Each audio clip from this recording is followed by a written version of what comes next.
Jimmy, great to see you. What's it like being head coach of Yorkshire Carnegie again? A bit bizarre how it all come around, really.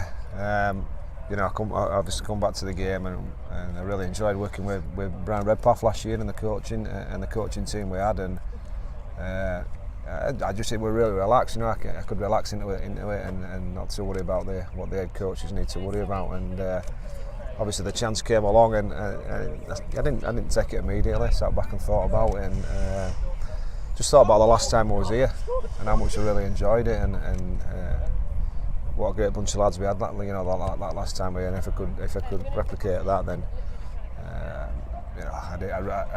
in essence I should enjoy it again. So that was it. A little think about it. Took it. Unfortunately we lost quite a few players from last year, which obviously is disappointing. They got a Premiership or moved on or done whatever they needed to do or retired. We've not heavily recruited, but the core of the squad here is a good bunch of people, a good bunch of players, and you try and complement that with signings, which we're still trying to do. What makes you think you can replicate that rugby from last time you played with this squad? Because it is very much different to the one you had.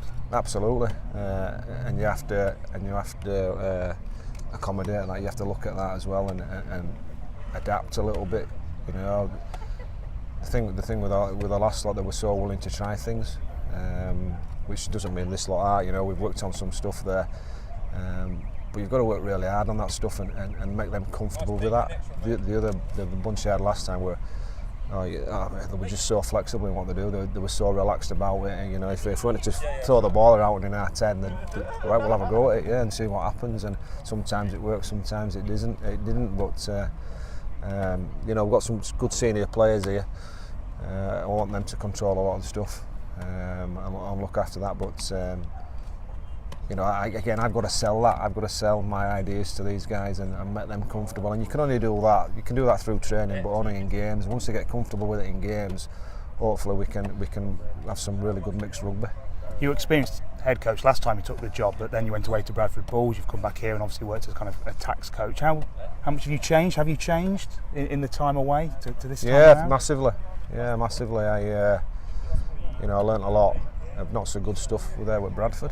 I had a really good bunch of players, and again they're a willing bunch who wanted to try and succeed, but it was just so different to the experience. I dived into a game here the last time I was here, which I knew very little about, but I had so much help, not just from the players who were fantastic, but from the immediate staff around me, people like Chris Gibson, but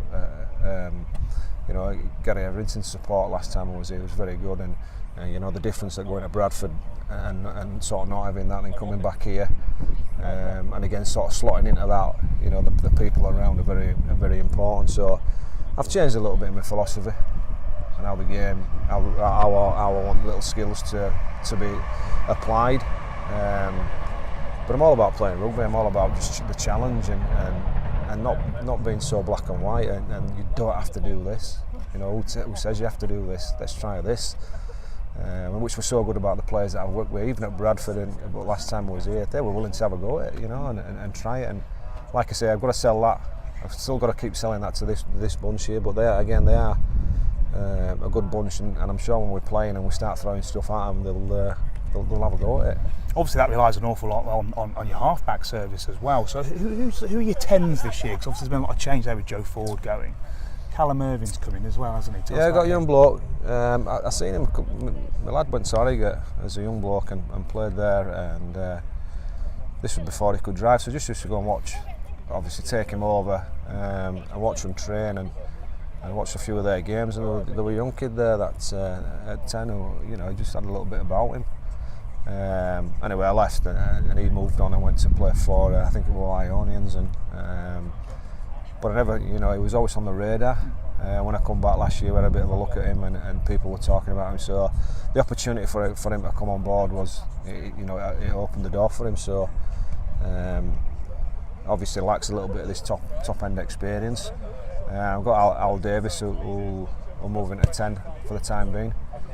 Who's played 10? He played 10 down at, I think it was London Welsh where we were at before. He's played 10 before, so I'm comfortable with that. And Max Green will obviously become the sort of front runner at 9. they've all trained in them positions all off season, so I'm all look really comfortable in them. So they'll be good. They'll be good, and they all offer slightly different things, and they're all a bit of a hothead, which I like, and they spit the dummy out sometimes, which I like. But that's how we all played, isn't it? Well, that's how I played. That's how certainly you play. I can't speak for myself. I was a soft lad. What's realistic aims this year? Because the playoffs have gone. We know Bristol are spending money for fun. What are you telling the players to aim for? I'm just saying, let's go and have a go. Don't worry about the ladder, the table, the ladder, whatever you want to call it. Don't worry about that at the time being. We'll start to worry about that at Christmas. You're right. Bristol and Ealing, Bristol have come down, spent a sack load, and Ealing have spent plenty as well. So, but hey, let's just compete. If we can compete every week, we won't be far off in games, even against Bristol. Let's just compete. Let's take the game to them, and not hold back and go and play and have a bit of flair in that and have a bit of smartness in that. But just compete, and if they compete, you never know what you're going to get out of it. It is tough, but it's a system that I like in first past the post. I'm not a big fan of these playoffs to get promotion anyway. I think it's too much on it, and the reward for a season is you don't get promotion and you finish top by a long way. It didn't never sat comfortable with me. And with challenges, like Bristol and Ealing, who the Bristol chairman's got some ambition about him. He wants to get back up there, and he wants to compete with the clubs around that, that area, the Bath type clubs. So it's going to be tough, but balls to it. Let's compete and have a go.